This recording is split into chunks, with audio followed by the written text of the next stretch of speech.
Hi everyone, so today we're going to learn about dividing polynomials, and we'll actually learn two different methods for how to divide polynomials. But to begin with, we're going to review the process of long division with numbers, because dividing polynomials is actually going to follow the exact same format. So if we wanted to do 324 divided by 6, remember we always start on the left-hand side, and we look at the first digit. Can 6 go into 3? No. So we're going to look at the first two digits there. How many times does 6 go into 32? It goes in 5 times. And then we do 5 times 6 to get 30. And we subtract to get a 2. And then next we bring down that 4. And now we look, how many times does 6 go into 24? Goes in 4 times. 4 times 6 is 24. And when we subtract, we get 0. And that's the end because there's nothing more to bring down, and 6 doesn't go into 0 at all. So we have a remainder here of 0. If we wanted to write this out, we could write it as 324 over 6 is equal to 54. And there wouldn't be anything else because there's no remainder. We could also say 324 is equal to 6 times 54. Both of those ways are ways of writing this out. Okay, this top one here is called quotient form.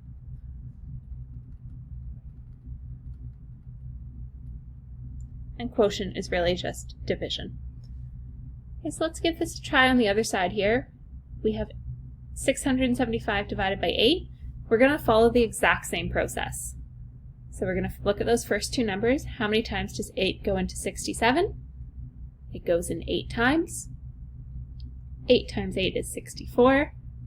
And we subtract to get 3. Okay. And then we have to bring down the next number, so we bring down the 5. How many times does 8 go into 35? It goes in 4 times.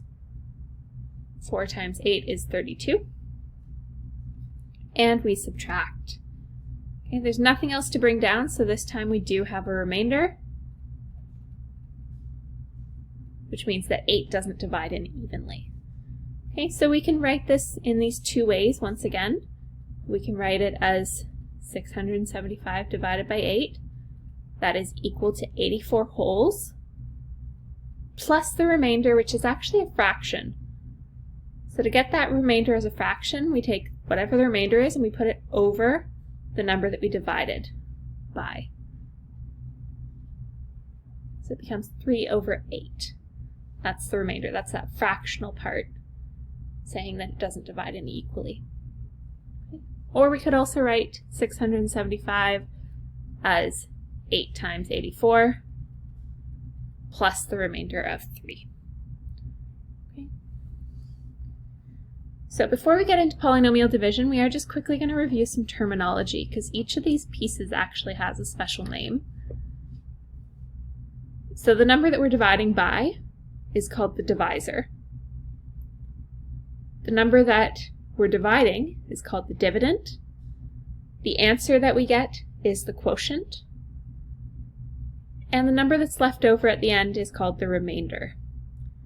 Okay, so here are the two different forms that we already wrote out. So you have a choice of writing dividend equals divisor times quotient plus remainder. This we'll see we're going to actually use a lot later on when we factor. Or the way that usually people represent division is this quotient form. Dividend over divisor equals quotient plus remainder over divisor. Okay. So you do want to know that terminology. So how do we do long division with polynomials? So it's going to be the exact same idea as with numbers. So we're going to start on the left-hand side here. We're going to start with this first term. And we're going to take the first term of our dividend, and we're going to divide it by the first term of our divisor. So essentially step 1 here, we're taking that x squared and we're dividing it by x. and that gets us our answer of x. So we put that up above as part of our quotient. And now that we've done that first step, just like with numbers, now we're going to take this x and we're going to multiply it by the divisor.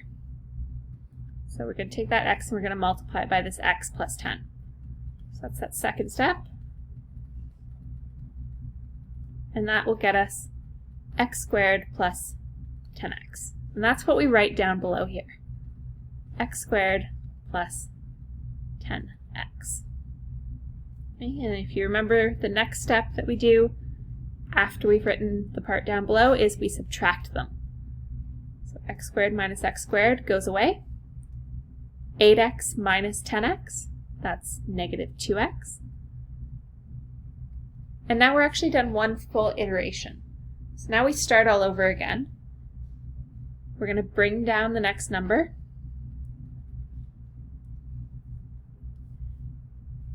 And then we start our process. So we take the first term, which in this case is negative 2x, and we divide it by the first term of our divisor. So I'm taking that negative 2x, and I'm dividing it by x to get negative 2. That goes up with our quotient. And then whatever number we just wrote up, we multiply it by our divisor here. So I'm doing negative 2 times x plus 10. And whatever we get when we multiply it, we write it down below. And then we subtract. And here it subtracts out nicely, and we get a remainder of 0. There's nothing else that we can pull down. You can't divide 0 by x and get anything other than 0, so we're done. Now you'll notice here in the question it said state any restrictions on the variable. So in our case that would mean a restriction on x. Because we're dividing by x plus 10, we do have the restriction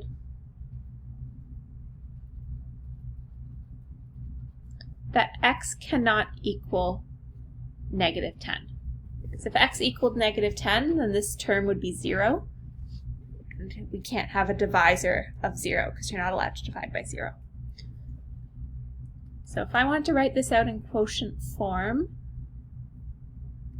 then I could do that, for instance, to state my answer nicely. Right, I do my dividend over my divisor equals my quotient plus my remainder, which in this case is 0. So I wouldn't even need to write it. So that is my answer when I do the polynomial division. Tips to doing polynomial division: line things up. So notice whenever I had an x squared, it always went under the x squareds. All my x's lined up and all my constants lined up. Okay? And if there's ever a missing term, like for instance if we didn't have an x term, put a placeholder of 0x there. Okay, that's just going to help you track everything and do the subtraction properly. So let's move on to our next example here. So this time we have 4 terms, but that doesn't matter. It's going to be the exact same process. So we're going to start with the first term of our dividend, and we're going to divide it by the first term of our divisor. So 2x cubed divided by x gets me 2x squared. And then we always take whatever we just got as part of our quotient and we multiply it by the divisor. So 2x squared times x minus 3, that'll be 2x cubed minus 6x squared. And then we subtract. Whenever you subtract, that first term should always go away because that's what we've created when we did the division. And then if we have negative 7x squared minus negative 6x squared, that'll give us negative x squared. And then we pull down our next term of 6x. And we begin all over again. So we take the first term, divide it by the first term of our divisor. So negative x squared divided by x, negative x. And then we multiply that negative x times the divisor. So that would be negative x squared plus 3x, and we subtract.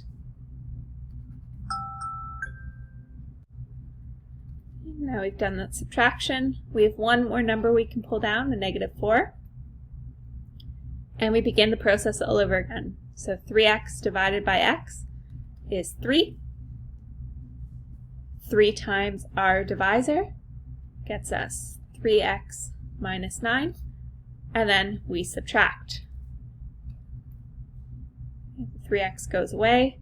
Negative 4 minus negative 9. We get a remainder of 5.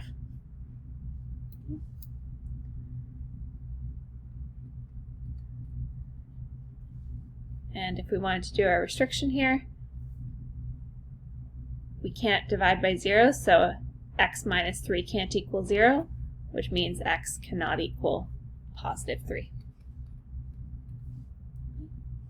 Writing this out in quotient form, we would get 2x cubed minus 7x squared plus 6x minus 4 all over x minus 3. It would equal our quotient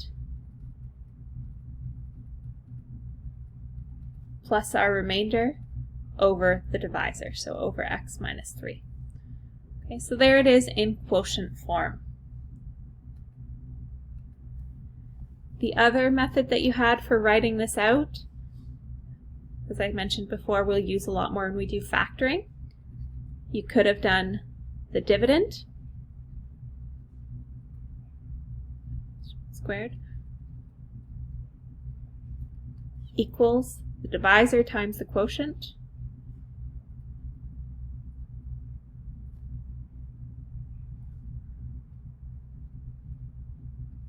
plus the remainder.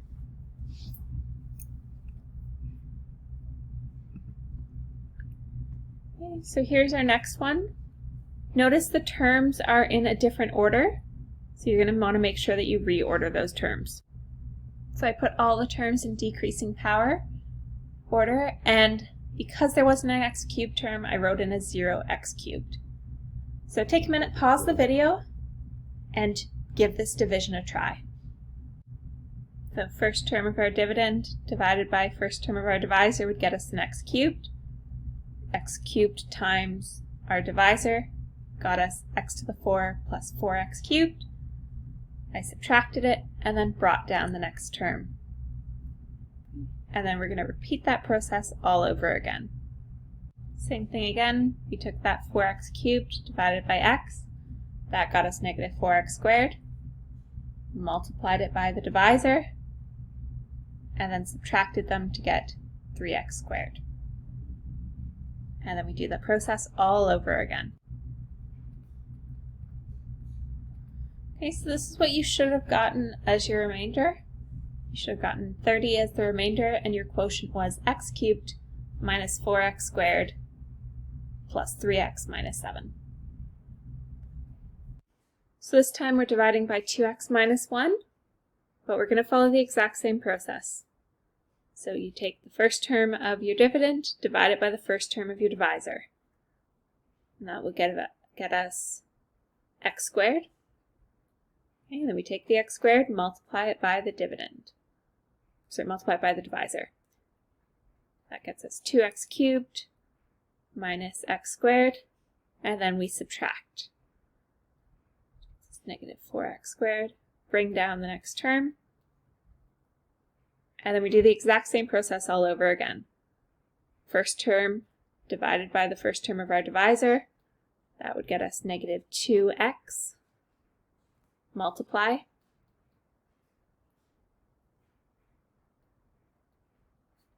Subtract. Bring down the next term. And then same thing all over again. First term divided by first term. So 1. 1 times our divisor. And we subtract. Okay, and we get a remainder of 0.